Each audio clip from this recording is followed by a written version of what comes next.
Watched him recently with my kids and I'd forgotten. It was like, wow, that's crazy. I'd never seen anything like that before. I've seen action movies, but not when it was all Latin cast. It was just so unique. Now they're all pushing for diversity in Hollywood, but back then they didn't want any of it. So it was a really new thing, and it gives a different feeling to the standard action film, right? I mean, it feels like different.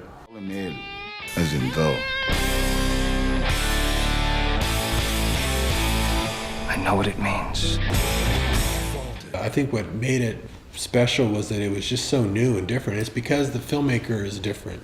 There's a diversity really helps. Different viewpoints are needed because it opens you up to other ways of telling the story. Na schön, Rumtreiber. Treiben wir uns rum. Bis zur Freiheit liegt nur noch eine Nacht vor Ihnen. Das ist genau mein Laden. Aber das wird eine höllische Nacht. Wir könnten Probleme bekommen. Quentin had just done Pulp Fiction. It was a big hit. He couldn't get that movie made before because it was weird. It was like 2 movies in one. It turns into vampires. No mention of vampires in the beginning. All the reasons that people love it now, no studio wanted to make it. But because Pulp Fiction was a hit, then we said, we got to make this now. This is the only time people are going to let us make it because now he's hot. And I had just finished Desperado, so it was like the perfect time. And we were able to assemble a great cast, and because of how hot he was from Pulp Fiction. So it was the perfect time to do that movie. It's very bizarre. I mean, I knew it was bizarre back then. I said, I don't know if people are even going to go see it because it's all the things you're not supposed to do. It's black and white, it's an anthology, it's all voiceover. But I wanted to make it so badly, and I thought, it's probably not going to do good at the theater, but people will discover it later on cable or on DVD. And I was surprised people went to see it because it was a very strange film. And when people went to see it right away, they thought it was new and punk rock. I used to be a cartoonist, and I had a friend of mine, my college buddy, used to draw in that style also. This really stark black and white where half the images aren't there. I love that style. But it was a futuristic tale in black and white. And then when I saw Sin City book come out, I said, oh, that's just like my friend's thing. I like that style. Wow, this is awesome. So I collected all of them.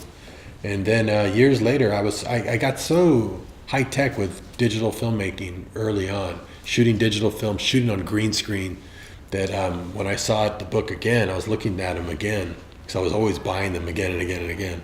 I said, oh, I know how to do this now. With green screen, I can make this happen. So it was really just like an accident. I had shot a little test of it first. Actually, the opening scene, I shot it as a test. She only goes stiff for a moment. Care for a smoke? Sure. Take one. I tell her I love her.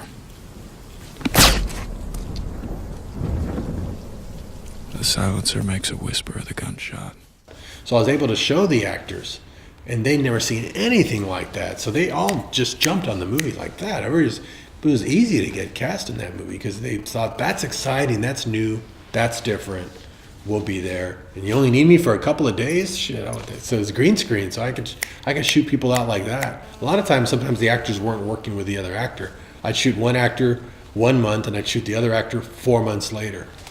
So it was pretty fun and amazing, new way of shooting. It was very exciting and like jazz improvisation, you know. And Quentin was a co-director, Frank Miller's director. I mean, he was nuts. It was just so creative and fun. I knew about the movie since the early 2000s because I read a story that Jim was going to direct that movie next. And then it never showed up. And then the last thing I know, I was visiting him on the set of Avatar, and I kind of forgot about it too. I figured he would just make it later, and then he never made it. So then I was visiting with him. I've known him like 25 years. I was visiting him recently and a few years ago, and I asked him, because he showed me all the art from the next Avatar movies, what he was going to be doing. I mean, it's like massive, amazing stuff. But you could tell he was going to be busy for a long time. So I asked, well, what happens to Battle Angel? I've been waiting for this thing for 15 years. And he said, I probably won't get a chance to make it. But you want to see what I've done? And he started showing me the artwork and the script. He said, I never finished the script, it's too long. But why don't you take it home and read it? He was curious to hear what I thought about it. I read it, I thought it was amazing. He says, well, do you want to make it? So well, let me see if I can edit it down first. So I did some work for free. I said, don't pay me anything. I'll just see. I might not be able to even fix it. I mean, it might just be unmakeable.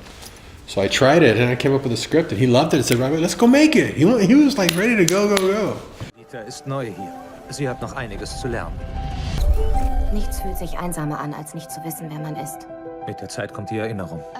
Alita, es gibt Dinge, die man besser vergisst. I knew Christoph was awesome, but I met with him because he was my first choice, hoping he would do it. We talked for 3 hours. I thought, oh, good, he's going to say yes. And talking about his daughter, his family, and you could tell he would be a great father figure. Even though you're used to seeing him as bad guys, I thought, no, there's something about him that audiences are going to love as a father. And Rosa walks in, and she's so emotive. I don't know if you met her yet. She's so, wide-eyed and excited that I thought, wow, if we had a CG character like that, it would be the most lively CG character you've ever seen. And so her energy was very important. And so when I worked with them together, it's effortless. I mean, you can put them just in here, and they'll turn into father and daughter like that. And you see it, and you go, it feels very real. And that's what you want. You want the reality of these made-up characters to come through.